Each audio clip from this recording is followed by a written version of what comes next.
Tekanekwe Dishnakas, Dodem Moose. I'd like to welcome you all to Kokum's Smoke Signals. And we have some special guests here. We have the Johnson sisters with us today. And I'm going to ask them to introduce themselves. Bonjour, Evelyn. My name is Sharon Johnson. Kekno chigishibok dishnikas. Kino shentoten. Welcome. Next. Bonjour. My name is Gloria Johnson. I'm from St. River First Nation. My Anishinaabe name is MMIWG. Kenosha Doten. Thanks for having us. Bonjour, Kenosha. My name is Marcella Johnson, and thanks for having us here, Evelyn, Miigwech. So I'm just going to ask you a few questions, and we're right now we're having a walk, and it's at 120 Main Street. If you go around the back and go through the back entrance. On February 14th, I know this ain't going to air for a while, but anyhow, so I'd like to, I have history with your two sisters, with Gloria and Marcella. And I think, Marcella, I met you at one of the very first walks. I think it was 20 years ago. No, telling our age, right? Yeah, it was over 20 years ago. I'm not sure. Yeah, and then Gloria, we were friends we met at a certain place. Yes. Yeah, and then I got to meet Sandra here. Sharon. Sorry. So I'm going to get Sharon to tell us a little bit about the walk and a little bit about the history too, and what made you start these walks. Maybe tell a little bit about your sister, Sandra. Okay. So when we lost our youngest sister, Sandra, in February 13th, 1992. And so as you know, as a result of our loss, we I joined up with a group of women, the late Lynn Sharman. Well, she approached me and asked me if I would be willing to do something with her in regards to raising awareness about all the missing and murdered women in Thunder Bay and the surrounding area. So we did that in 2005. We started the Full Moon Memory Walk. And so a few years down the road, I decided to join up with all the walks happening across the country on Valentine's Day. And I knew there was one happening in Vancouver, mainly that one I heard about. And so I approached Lynn Sharman and I asked her, how would you feel if we started one here as well, like a Valentine's Day walk, because of how we lost our sister on the 13th, right? And then the following day was Valentine's Day, and I thought, it would coincide with all the other walks that were happening across the country, and it just kind of made sense that way, to do a walk the day after we lost her, and just to keep that awareness out there that her case was still unsolved.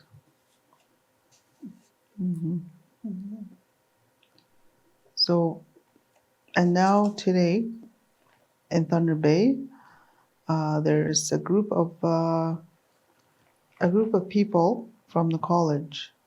My friend Kim Desharm is kind of, she kind of took over the organizing part about 4 years ago, 3, 4 years ago now. And I just kind of like help her along with what she needs to do. And then this year, I figured when you messaged and asked me if I could come out here, I didn't think too long about it because I knew, I had that confidence in Kim to do something this year on her own with the help of another college teacher and some students. So Gloria and Marcella, why don't you tell us a little bit about, when Sharon came to you about this idea and how you felt about participating in this? How did it affect you? Well, as for myself, kind of like in the background of the work she started with the Full Moon Memory Walk and the Valentine's Day Memorial Walk. She's more like the person that speaks to the public, and all of it. Like I support her. Like as soon as she mentioned she wanted to do the Valentine's Memorial Walk, all of our family were always there to help her with the work. Raising awareness for all missing and murdered women, girls, boys, men. Yeah. Thanks. What about you? For myself, I think for myself, I was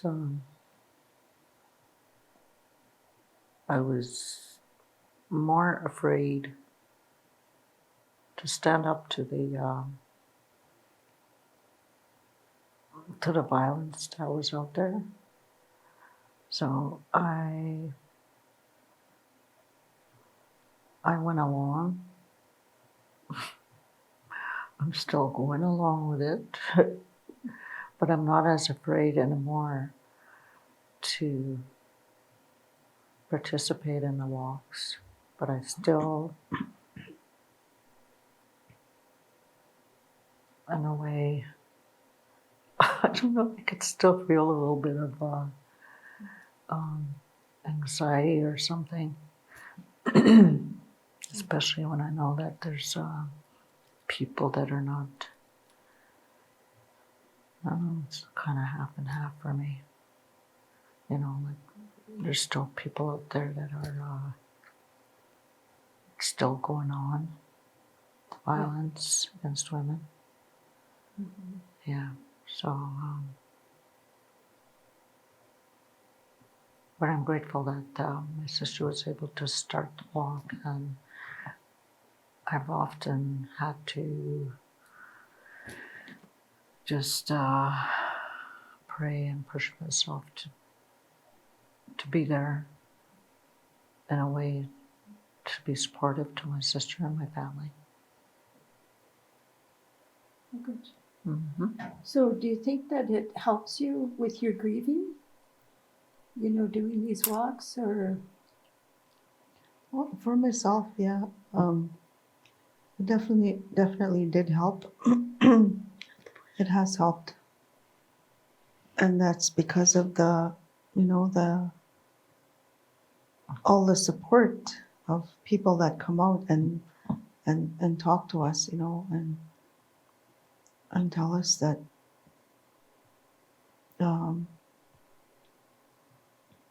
that we're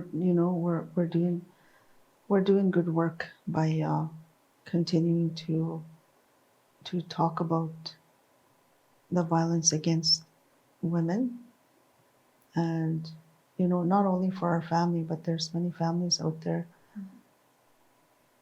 that are affected by that, right? And we know, well, for myself, I guess personally, I know what that's like to when it first happened to us, and how I felt, and how hard it was to continue,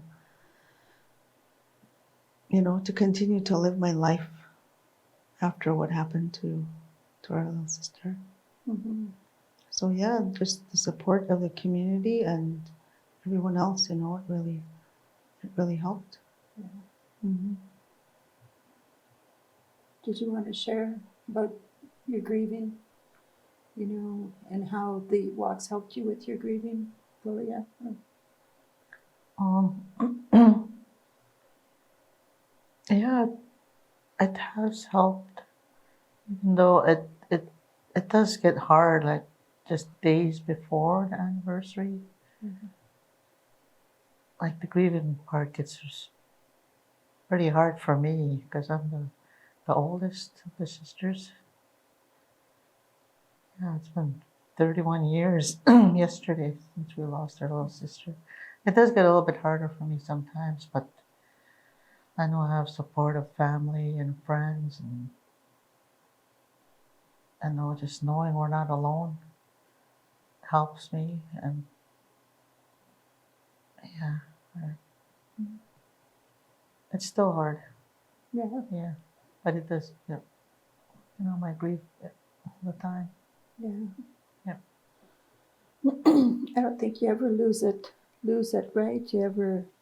I think it's always going to be with you, right? Yeah. How about Marcella? How about you? Does it About help my with your grieving? grief? Yeah. The walks help with my grief. I think it does.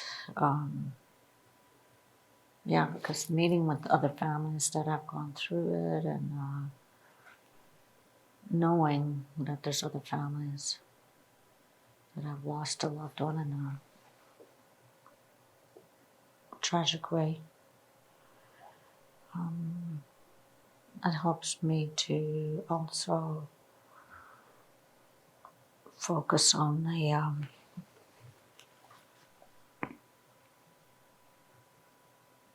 on my own journey. At times, I feel like the pain hasn't really gone away, even though it's been many years, whatever. But but on the other hand, it helps me to know that, yeah, there are other families. And I look forward to meeting up with them when we have gatherings for families, because that's where all the support seems to be. Because they've been through it, and I want to see how their lives have carried on since. Maybe. Thank you. Maybe. Just okay. We'll be right back.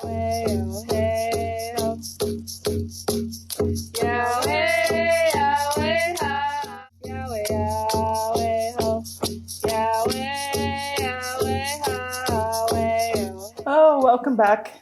Welcome to Kokum's Smoke Signals, and I'm here with the Johnson sisters, Sharon and Marcella, and they're sharing about the memory walk and how it's got started, and they had lost their sister, and so I'm just going to get Sharon and Marcella to share a little bit about their sister, and yeah, like what we talked about earlier about that she's a person, right, and she's just not you know a story, right? Mm-hmm. So if you want also too, if you want to show your t-shirts. Okay. Yeah. So right here we have Sandra. This was taken when she was close to 18. I think she was probably 17 then. And this was taken in Fort Frances, this picture. Mm-hmm. My T-shirt has. I don't even know who took when this picture was taken. That one was taken closer to around, I would say, probably 89. So she might have been like closer to 17 then. Oh yeah. So how old was she when she was, Well, when we lost Sandra, she was 18. She was going to be Yeah, 19 on the 26th. Yeah, she just celebrated her 18th birthday, Oh no. and Her birthday got was it wrong. September 26th. yeah, So she was going to be 19 September 26th. She was 18. yeah, that's what I said. She was 18. She celebrated her 18th birthday. wow. So what I remember about my little sister is that we were like we started hanging out together, and we spent a lot of time together in Thunder Bay. She moved in with me, and she lived at a couple of places with me on Franklin Street and then on May Street. And her and I, we had like a kind of like a fun relationship where, we teased each other a lot, and we would just tease each other and make each other laugh. And uh, I had my son in '89, and I remember her saying one time, like when probably about a couple of years before I had my son, they used to babysit this little boy, our neighbor's, our nephew, and they really adored that little boy. And I remember her saying to me one time, she said, Sharon, she goes, why don't you have a baby? She wanted a little baby to play with, so I gave her one. Then I had my son Chris, and she just loved him. She just loved him so much. And then I had my other son, and it was the same thing, like she just really adored them.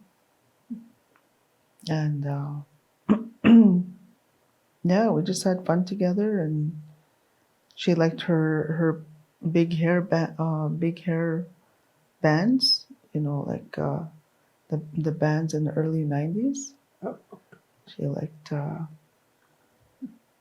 Guns N' Roses and Aerosmith. They all had the big hair.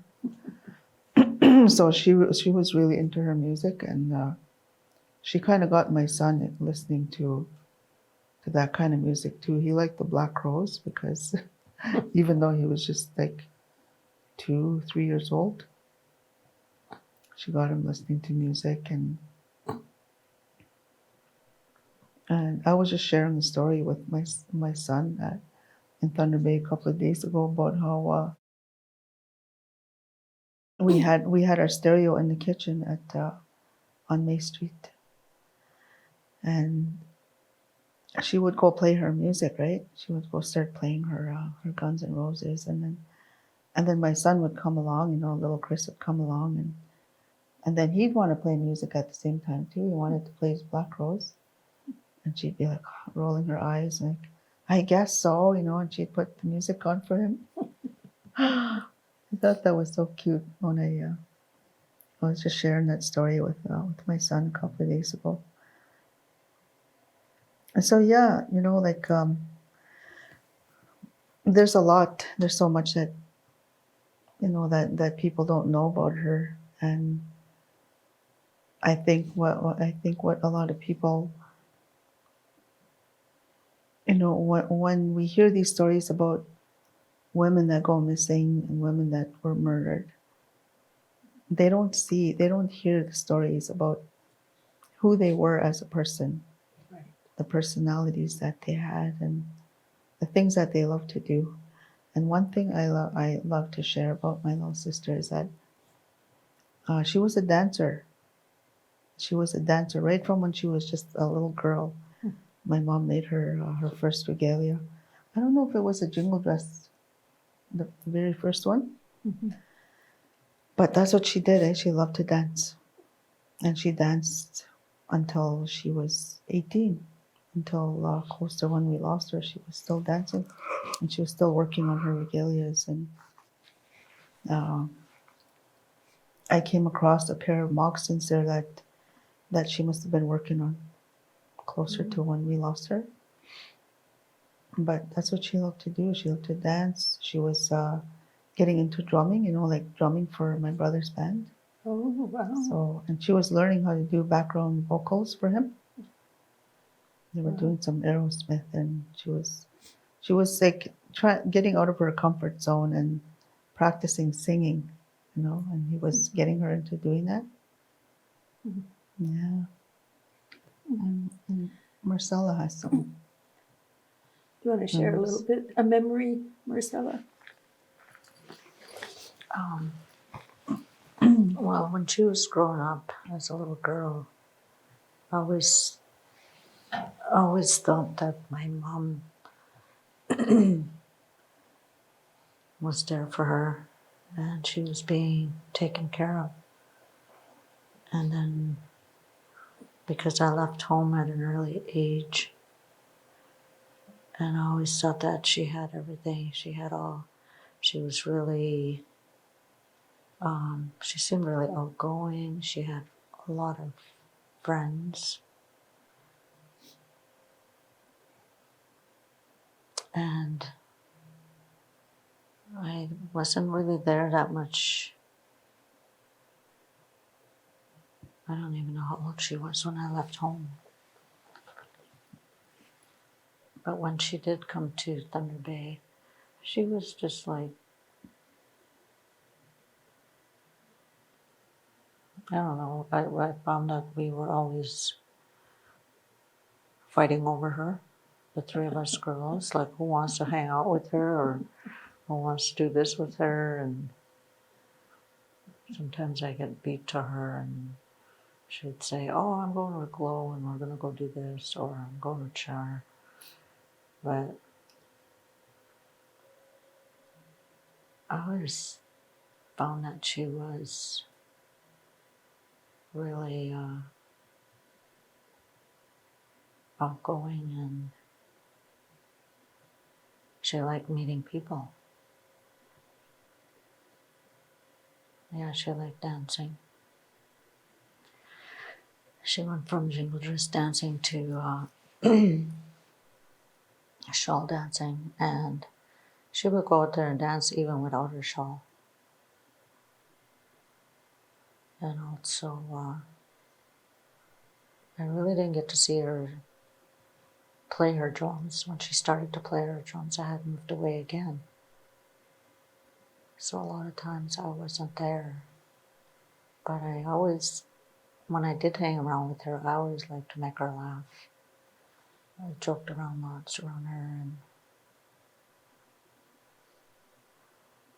and I guess to this day I miss that. I miss her when I'm out and about and wishing she was there, and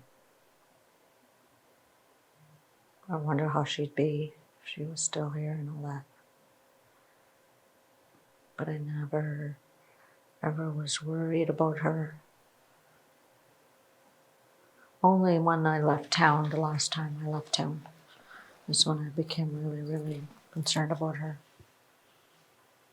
But I had gone away to college in Barrie, Ontario, and I think there was a point there where I wanted to take her with me. And she was willing to come with me. But then by the time I went to go get on a plane, she wasn't around. And probably the last time I seen her. Thank you for sharing that. Mm-hmm. I'd like to get into the spiritual part. I always like to get into the spiritual part, and I understand earlier when we were talking that you went to ceremonies. Do you want to share a little bit about that? Yeah. So when we did our first walk, the full moon memory walk back in 2005, we didn't. Well, I didn't anyway. I didn't do the sunrise ceremony, but we did do. We did have a smudge at the end of our first walk. We smudged and we had like a little Sharon circle at that location where she was found, right?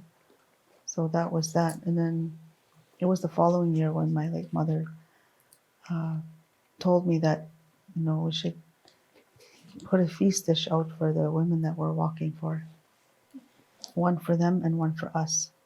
So she just she just explained it like just to do it's not like a simple ceremony where we make two feasting dishes and we put them out, make a fire.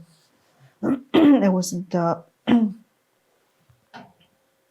it's just something that takes maybe like half hour or so just to do that ceremony, but to make sure that we do it before every walk. So I did that throughout the years for every single walk that we did in Thunder Bay. We'd take a group of us, would go out into the bush and we would do that. So it was something that that my late mom suggested that we do, and yeah, we did it. I did it throughout the years, and it was something that's really important. And I think that's where we got our strength from, to be able to do the work that we needed to do. That's what I always found anyway, when people would come out and join us for that. And I just want to quickly mention also that with the snow sculptures that you mentioned. So last year we did I wanted to do something different, where everybody was posting up photos of themselves holding up signs for the walks and for the virtual walk that we did last year. And so as it got closer to Valentine's Day, I was really wanted to do something different, and I wasn't sure what. And then somehow that idea to make a snow sculpture in the previous years, I just kept wanting to do it. So I decided, okay, I'm going to try that. And so I went out and I started one. I started a snow sculpture, and I really didn't know how I was going to make it yet. Started Googling images, and it was her, Marcella, that asked me, like, did you put tobacco down? Like, I said, no, I didn't. I said, not when I started the snow sculpture. I just went ahead and made it, and it turned out really nice. I had my son help me to lift the big bins of snow. It's important that we keep doing our ceremonies, like, however we're comfortable with it. It might not be the way somebody else does it, or the way somebody else taught you, but it's the way I remember how my late mother taught me to do it. So it's something that we'll keep doing, that I will keep doing. Nice. Yeah.